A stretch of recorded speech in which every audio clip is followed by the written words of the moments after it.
Good evening guys. तर आता आपल्याला दुसरं बघायचं आहे ॲग्लोमेरेटिव्स, पण ॲग्लोमेरेटिव्हचा दुसरा टाईप.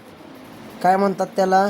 ॲग्लोमरेटिव्ह complete linkage clustering. ठीक आहे, हा आपला नेक्स्ट पॉईंट आहे, ॲग्लोमेरेटिव्ह कंप्लीट लिंकेज क्लस्टरिंग. आता ह्यात सुद्धा कसं आहे पहा, ह्यात थोडासा चेंज आहे, जास्त नाही, थोडासा चेंज आहे. म्हणजे हा पण बॉटम टू अपच आहे. ठीक आहे, म्हणजे लीफ नोड टू रूट नोडच आहे. फक्त ह्याच्यामध्ये जरासा चेंज एक आणलेला आहे. तर कसं आहे, 7, 10, 20, 28 आणि 35 ह्यात आपल्याला माहितीच आहे. ह्याच्यात 3चं डिस्टन्स आहे, ह्याच्यात 10चं डिस्टन्स आहे, ह्याच्यात 8चं डिस्टन्स आहे आणि ह्याच्यात 7चं डिस्टन्स आहे. मग ह्यात आपल्याला पहिले सर्वप्रथम काय करायचं आहे, जे आहेत कमी सिमिलर, म्हणजे कमीत कमी जे डेटा पॉईंट्स आहेत, म्हणजे कमीत कमी अंतर आहे, ते जर ग्रुप करणे. तर आपण ॲज युज्युअल 7, 10चा केला, हे 20 ॲज इट इज लिहिलं, 28 ॲज इट इज लिहिलं, 35 ॲज इट इज लिहिलं. मग आपल्याला आता माहिती आहे की बाबा ह्याच्यामध्ये 10चा अंतर आहे, ह्याच्यात 8चा आहे, ह्याच्यात 7चा आहे. पण इथं एक चेंज काय आहे म्हणलं की आता ह्या दोघांमधलं जे अंतर आहे ते आपण प्रिव्हियसमध्ये किती म्हणलं होतं? 10.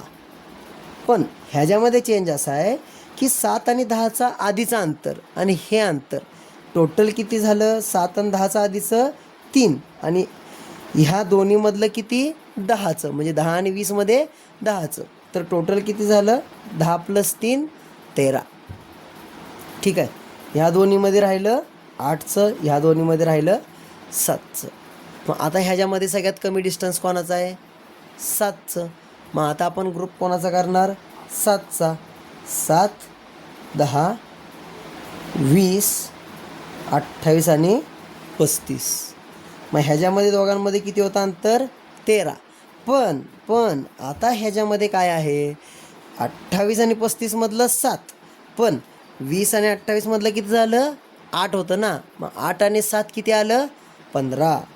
म्हणून ह्या दोघांमधलं अंतर किती आलं? 15 आलं.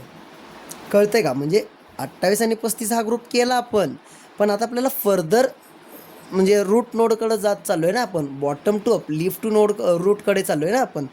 मग ह्यात काय केलं आपण? दोन्हीमधलं अंतर 13 होतं, ते आपण लिहिलं. हे अजून ग्रुप करायचंच होतं. मग हा ग्रुप केल्यानंतर आपल्याला आता 20 आणि 8 ह्या दोन ग्रुपमधलं अंतर बघायचं आहे ना. 20 आणि 28, 35मधलं अंतर किती असणार आहे? 28, 35चं 7 अधिक 20 आणि 28मधलं 8 किती झाले? 15. मग आता ह्या दोन्हीमध्ये स्मॉलेस्ट कोण आहे? 13. मग हा 20 कोणामध्ये जाणार? 13मध्ये जाणार. 7, 10 आणि 20 आणि हे काय राहणार? 28 आणि 35. मग ह्या दोन्हीमध्ये अंतर किती राहिलं? 15. कळालं का कसं आलं? यात पहिले आपण स्मॉलेस्ट अंतर घेतलं, एक ग्रुप केला, त्यानंतरनं प्रत्येकाचे डिस्टन्स लिहिले. पण ह्याचं डिस्टन्स लिहिताना कसं लिहिलं? ह्या 7, 10चं 3 अधिक 20चं 10, हे इथं 13 राहिलं. कळलं का? ह्या दोनमधलं डिस्टन्स 13 आलं. मग 28 आणि 20मधलं किती आहे? 8च आहे. 28, 35मधलं 7च आहे. मग त्यानंतर आपण काय केलं? जे डिस्टन्स कमी आहे त्याचा ग्रुप लिहिला इथं. मग त्यानंतरनं ह्या तिघांमधलं अंतर लिहायचं होतं ना. मग 7, 10 आणि 20चं अंतर किती आहे? As it is 13. मग 28 आणि 35चं 7 होतं, पण या 20 आणि 28मधलं जे 8 होतं ते आपण ॲड करून ह्याच्यात 15 लिहिलं. मग ह्यात कमी कोण आहे? 13. मग 13चं अंतर काय केलं आपण इथं? कमी आहे, म्हणून 7, 10, 20 हा क्लस्टर 1 झाला, 28, 35 क्लस्टर 2 झाला. मग आता आपण रूट नोडकडे चाललो आहे. मग ते आपण कसं ड्रॉ करणार? इथं 7, 10, 20, 28, 35. पहिलं कोण झालं? 7, 10.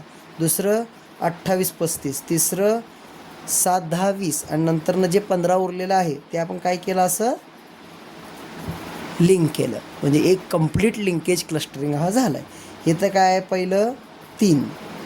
ठीक आहे, इथं हा दुसरा काय आला आहे? 7. हा तिसरा काय आला आहे?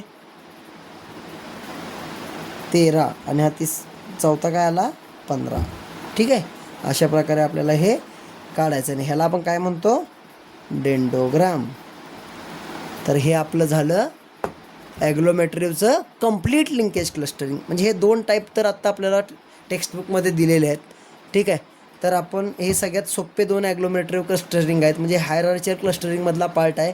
2 पार्ट आहेत, एक ॲग्लोमेरेटिव्ह आणि दुसरा आहे तो आपला डिव्हिजिव्ह. मग ॲग्लोमेरेटिव्हमध्ये 2 टाईप्स आहेत, कम्प्लीट लिंकेज आणि हा आपण बघितलेला आधीचा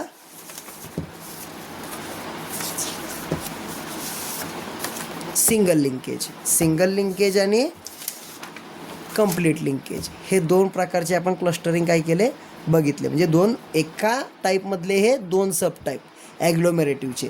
कुठला? सिंगल आणि कम्प्लीट. ठीक आहे. तर आता आपण ह्या व्हिडिओनंतर मी अजून एक डिव्हिजिव्ह क्लस्टरिंगचा एक व्हिडिओ टाकणार आहे. ठीक आहे. तर तो एक पाहून घ्या.